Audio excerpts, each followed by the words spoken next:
Hey booktube, editing Leah here. I just wanted to pop in because since I filmed this footage for this video, I've had an uptick in subscribers. I think most of you have found me through my, well, actually probably all of you have found me through my collaboration with the Shades of Orange adult SFF recommendations video. So what you're about to get is nothing to do with SFF because that's literally the theme. I'm talking about everything I like that's not SFF. But I hope maybe you'll find some recommendations here that are still kind of interesting to you. And my next video, I will be talking about SFF again. Trust me. Welcome to all the new subscribers who are here. I hope you stick around and watch a few videos. And yeah, thanks for subscribing. Now on to the video. What's up, booktube? It's Leah Cooper, and today I'm bringing you my monthly book recs. So monthly book recs is a Goodreads group run by me. I will leave a link to the group down below so you can check it out, where I post a monthly topic from either my brain or another member's brain, and it gives you just kind of a general topic that you can interpret however you would like to interpret, to give you some structure or inspiration for creating a monthly recommendation of books around an idea. So this month's topic was to talk about books that have really wowed you, that are outside your comfort zone or your normal genre picks. My video here is pretty belated. Usually I like to get my book racks out about the middle of the month, but I think I've been in a little bit of a creative slump the last half of this month. I've been playing more video games, not doing as much reading this last week. And I filmed a video that I was like really excited about last week, got it all edited, was rendering it when my computer suffered a blue screen of death and lost all of the editing that I'd done. So I felt a little bummed out. You know, it happens. I do still plan on posting that video because, again, I was really excited about it, but gotta get over the devastation of losing all that work first. So let's talk about some books that I really love that are outside my genre. So I'm defining kind of my comfort zone and my genre as SFF. I obviously read outside that sphere fairly frequently, but if we look at my stats, like 75% of what I read every single year falls under SFF. So yeah, a lot of the books I'm going to be talking about here are contemporary for that reason, because contemporary is definitely not my genre. But other than the contemporary, there is one other book that's technically not a contemporary, though it is like set in our contemporary world. But it's a mystery thriller that I also want to talk about, because I always thought of myself as like a mystery thriller reader, and it's not that I'm not a mystery reader. I think I'm not a thriller reader. And I think I'm more of a, maybe like a historical mystery reader, because I do like MMK and I do like Elizabeth Peters. And I think I like Agatha Christie. I've only read one of her books, so I can't say for sure that I like her. And, oh, and I like the Cocaine Blues, Franny Fisher books. But those are all historical mysteries, and they're not modern contemporary mystery thrillers. They're very much not. None of them are thrillers. They're all like private investigator. They're all like spiritual successors to like Nancy Drew and the Hardy Boys. Like, I love the Nancy Drew and the Hardy Boys, but I don't think I'm really into mystery thrillers. Like, I read a Linwood Barkley last fall, and it was fine, but I didn't enjoy it. So, but the mystery thriller I do want to mention is going to be The Girl with the Dragon Tattoo by Stieg Larsson. I know, it's super popular. Everyone's read it. But have you read it? Because it's really good. And I think one of the reasons I like this book so much is just that the characters are so interesting, and also the mystery is so interesting. But it's more of like an investigative journalism type story with a mystery. I don't know. I'm not really sure why. I know why I like this. I like this because I like Stieg Larsson's writing. But there's nothing about this that makes me want to read, like, I don't know, Leanne Moriarty or J. Jance or whoever the big mystery thriller writers are. When I think of the mystery thriller section at work, it's always like, Nope, I definitely meant to say James Patterson here. and I have no desire to read. So yeah, but I really like this. I love this series. I've read the first two of these. I haven't read the third one.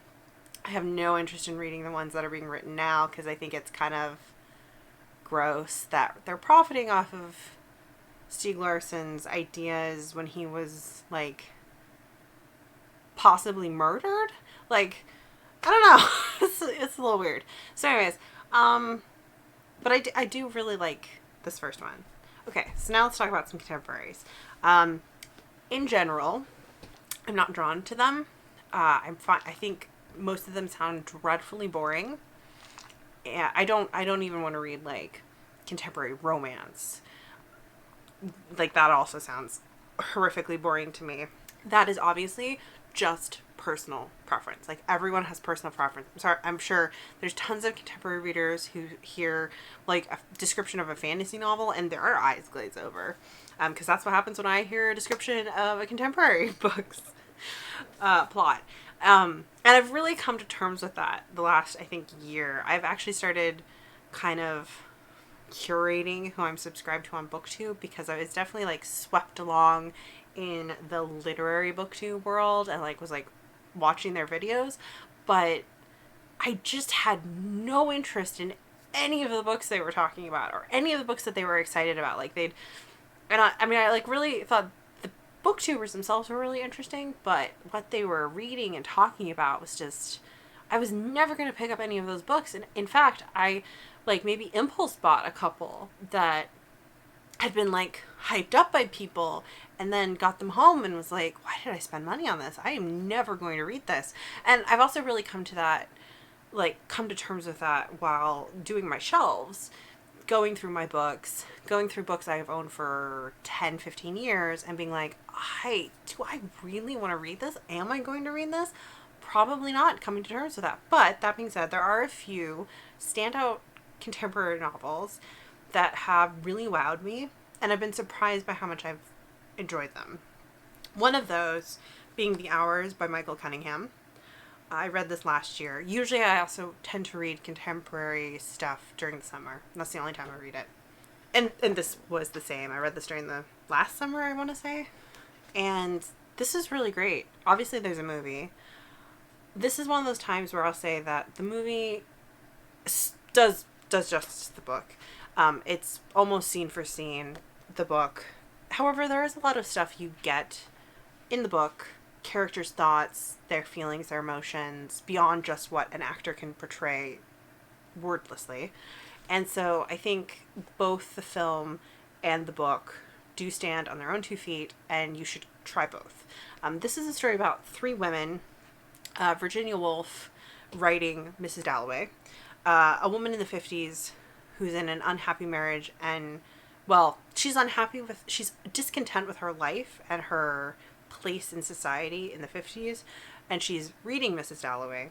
And then there's a third, quote-unquote, modern, this came out in the 90s, so it takes place in the 90s, the modern time period, where a woman who is going about her day, putting together all the things she's going to need to have a party, and it's evocative of the plot of Mrs. Dalloway, and it's a really gorgeously written, fantastic little story. The next contemporary book I want to mention, I do own a physical copy of it, but it's in storage, and that is My Year of Meats by Ruth Ozeki. So now, to be fair, I haven't read this book in 10 years. Yeah, so would my opinion of it hold up if I read it today? Probably. I hope so. But that also being said, my memory of it is very shaky because it's been so long since I read it. But I read it in college actually for like a women's studies class, I believe. I think it was like an intro to women's studies class. And I loved it.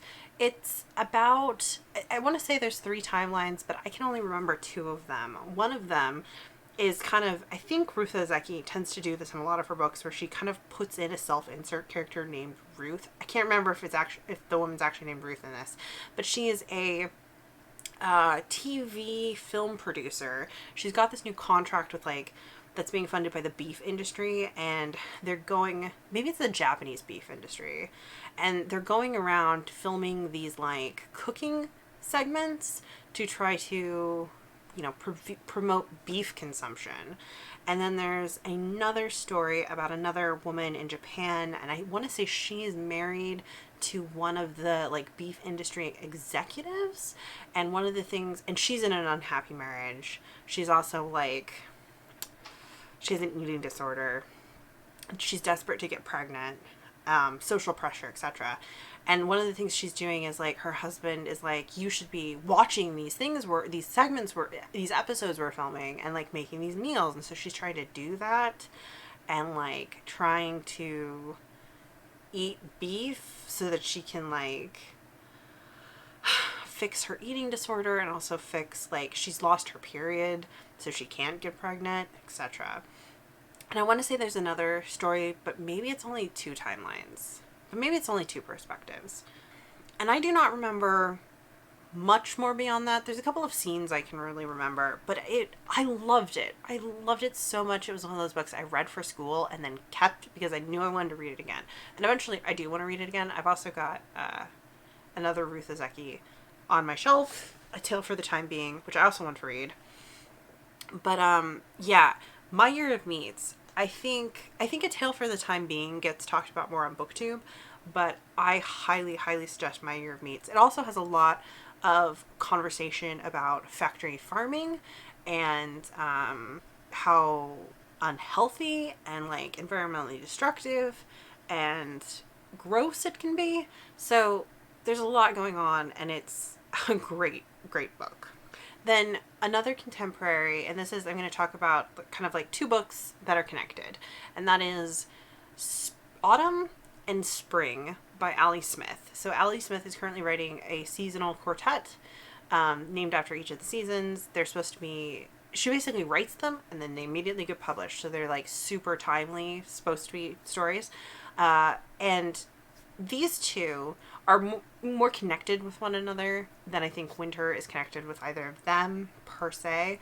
And they have both really resonated with me and stuck with me. So Autumn primarily follows a character who I think is named Elizabeth or Lisbeth, and she's just kind of dealing with very soon after the Brexit thing, and just there's these scenes where she's like dealing with the post office and not immigration, but like her getting her passport, that are so frustrating and accurate and reminiscent of like experiences I went through trying to get my passport at the post office, that the scene has been seared into my memory. And then in Spring, I'm not going to tell you how these 2 are connected because that would be a spoiler, but in Spring, it's primarily follows a gentleman who's like a BBC producer who it's been about a year since one of his collaborators has died, and he's dealing with the grief of her death, and he kind of collides with a girl, not exactly on the run, but she's potentially the child of an immigrant who's being detained, and there's another character involved who works for like the Department of, I don't know, Justice. It's ICE. It's whatever the British version of ICE is. That's basically who she works for. She's like a kind of a security guard, I think, in like it's not a prison, but it's a detention center. And there's a bit of a road trip. And I don't know, it's just, especially kind of the meditations on grief and how it like sneaks up with you and it reshapes your existence, was very powerful. And not that Ali Smith needs any more hype. I'm sure lots of people have heard of her. I'm sure lots of people have heard of this quartet. But genuinely, it was one of those books that it's not in my genre at all. It's very literary fiction. It's very contemporary. But I really love it. I really love the series. Winter is also good. winter just hasn't kind of stuck with me as well or as vividly. I do like the concept of the plot of Winter, which is about like a son who's just been broken up with and he's ashamed that he can't bring his girlfriend back to Christmas, so he like hires a woman and it's to pretend to be his girlfriend for over the holidays. Such a silly rom-com-y kind of setup to see in a literary fiction novel, but it's really entertaining, and it's talking about class and poverty in contemporary UK, and yeah, it's actually really good too. I think all of the stories, to one degree or another, also deal with like immigration, because they are in conversation with like post-Brexit and the anti-immigrant sentiment and stuff like that. So yeah, I really recommend that series. I can't wait for summer to come out. I don't know if it's been delayed with everything that's happening in the world. I don't even know if my library is going to be able to get a copy of it since they're closed down. So yeah, we'll see. And then the last thing I'm going to recommend that's, I think, outside my genre is actually a historical fiction novel, and that is The Passion of Dulce by Julie Berry. I read this last year. It was one of my 5-star reads of 2019, and I thought this book was so phenomenal, so surprising. Not exact. I to be fair, I didn't really know what I was getting into. I'd read something else by Julie Berry that I had absolutely adored, which I could probably put on this list too, because it was historical fiction without any magic in it. But I'm not. I'm talking about The Passion of Dulce here. So I didn't really know what I was getting into, and then as it unfolded, I was kind of like, oh, this was not what I expected, but I ended up loving it so much. So this is a historical fiction novel. It takes place kind of around very, very early Spanish Inquisition, sort of Holy Roman Inquisition, kind of in southern France area. I can't remember exactly the area, but it takes place in a small village where there are these 3 sisters who run a tavern, and one of them kind of works like as a matchmaker, I want to say, and then one of them is like, she brews the beer, and then I can't remember what the other one does. Anyways, quiet little life. They get by, Middle Ages, and this young woman kind of arrives at their doorstep, and it turns out that she is a female mystic. So basically, in the Middle Ages, there were women who kind of claimed that they could speak to Jesus Christ or speak to God. Some of them, like, they would have ecstatic visions. God would preach through them. Usually sometimes they would say that they had like married Jesus Christ. I know there's a few examples of holy mystics who became immaculate saints. Anyway, but Dulce is pursued by the Holy Roman Church, who wants to discredit her, and she's being pursued by the Inquisition, and she gets tangled up in the lives of these 3 women who live in this town, as well as a couple of other people. And it's just, it's just purely a historical fiction novel, and it's just so interesting and so good. It's also got like a really obviously strong religious element in it, which is also not my thing. But I loved this book. I cried at the end. I thought it was just utterly spectacular, and I can't recommend it enough. I also suggest listening to it on audiobooks, so you can get all of the like pronunciations of people's names and the place names and stuff like that, because it's very, very medieval. But yeah, man, I can't recommend this book enough. I think it's really fantastic. So yeah, those are some books that are like outside of my normal comfort zone that have truly wowed me, that I've absolutely loved. I do think it's funny that most of the books I've mentioned here, if not all of them, I read prior to 2020, because I have basically read nothing but SFF in 2020, or like the odd Elizabeth Peters mystery. So very predictable, very on brand this year. But yeah, those are a few standouts that I really liked. I think maybe one of the things that kind of ties a few of these things together. I think the Ali Smith and the Michael Cunningham are probably tonally fairly similar. The Ali Smith is much more stream of consciousness, but I can see kind of like some connections there. I honestly can't tell you why the Ruth Ozeki, I loved it so much and why it's stuck in my brain so much. I think it's just the topics and the characters and the way she writes those things together. It's really stuck with me for like the last decade. So, if that's not a recommendation, I don't know what is. Thanks for watching. If this kind of video idea or challenge or inspiration is interesting to you, be sure and check out the Goodreads group down below for the monthly recommendations topic. You're also free to always go back and do an older topic. Have fun. Feel free. Feel inspired, I hope. And I'll see you guys in my next video. Bye.